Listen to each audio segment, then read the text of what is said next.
Hi, in this video I'll swatch and paint with 6 of the new 9 pastel watercolors by White Nights added in fall of 2020. And the 3 I don't have yet, called Naples Flesh, Maroon, and Celestial Blue, were not yet available at the time I ordered, but should be available soon. These are professional quality paints and they are very opaque due to the addition of titanium white PW6. They show up well on black paper and can be used to cover up other watercolors, but they're tricky to use over line art if you're like me and tend to draw with a pen first.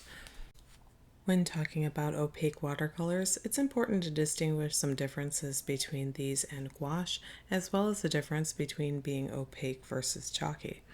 The pigments used in these watercolors are ground much finer than those in gouache, and because of that, the tiny particles apply more smoothly and freely flow off your brush in a more liquid state.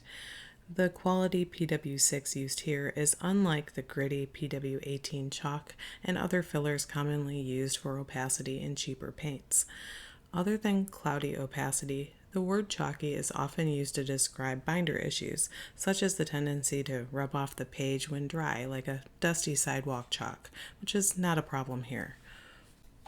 Over the past year, there were 9 other pastel colors added, bringing the new total to 18. They also added 7 metallic colors and about a dozen very useful single pigment colors, such as cobalt turquoise and perylene maroon. These additions have made White Nights a much more competitive brand among the top professional grade paints. They have gone back and changed some of the more fugitive pigments they used to offer as well, making a good portion of their catalog Lightfast. Some of those changes included swapping out Hansa Yellow's PY1 for the new PY154. The PR4 and PY1 in the old vermilion have been changed to PR188 and PY154, yet they left that old fugitive PY1 in olive green so far, and there's still a fugitive PV3 in violet and PO13 in golden to watch out for. I've also noticed that there's a couple colors marked as 3 of 3 star light fastness that end up fading. I haven't seen any announcement from the company about changes to ingredients, so I'll have to research that a bit more. If you're interested, I'll be working on a written list of the changes, along with putting still photos of the updated Lightfast test results on my website. While I create artwork using some of the new pastel colors, I'll also go over the Lightfast test results for the 32 colors released over the course of 2019 and 2020 prior to this current fall release. Starting with the colors I was able to get in April of 2019, there was minor fading in geranium red PR242 and major fading in orange PO64.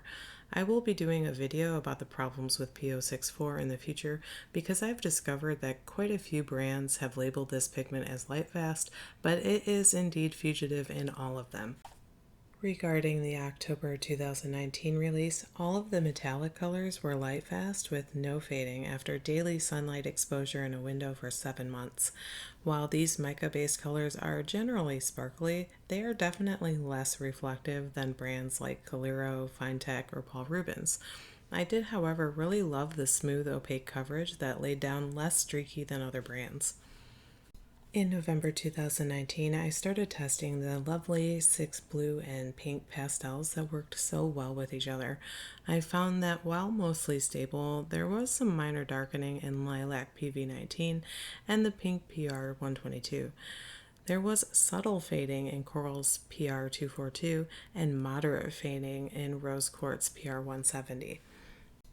In February of 2020, I was able to get 3 more pastels, including that beautiful mint green and 7 useful colors, particularly great for botanical art. I really love their Urgazine Yellow PY129, often called green gold in other brands. And the new Ultramarine Deep was similar to their other ultramarine in hue, but with a touch more granulation. Unsurprisingly, 2 of these colors faded, peach being made with the PO64, which already faded in the orange I mentioned earlier, and also neon pink, which has a fluorescent dye additive. That's pretty common in colors called neon, opera, or brilliant, which are known to be fugitive. The odd surprise was a subtle amount of fading in perylene violet PV29, which needs a longer duration test to see just how bad this fading will become over time. I hope this was helpful, and if you have any questions or feedback, please let me know in the comments below.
If you'd like to see more, you can find all of my detailed swatch card images, results from my independent Lightfast testing, and other art supply reviews on my website. I'm currently building a huge pigment database where thousands of colors can be compared side by side with paint from other brands. Updates about this project, along with line art drawings and high-res color scans, are also available on Patreon. Thanks for watching.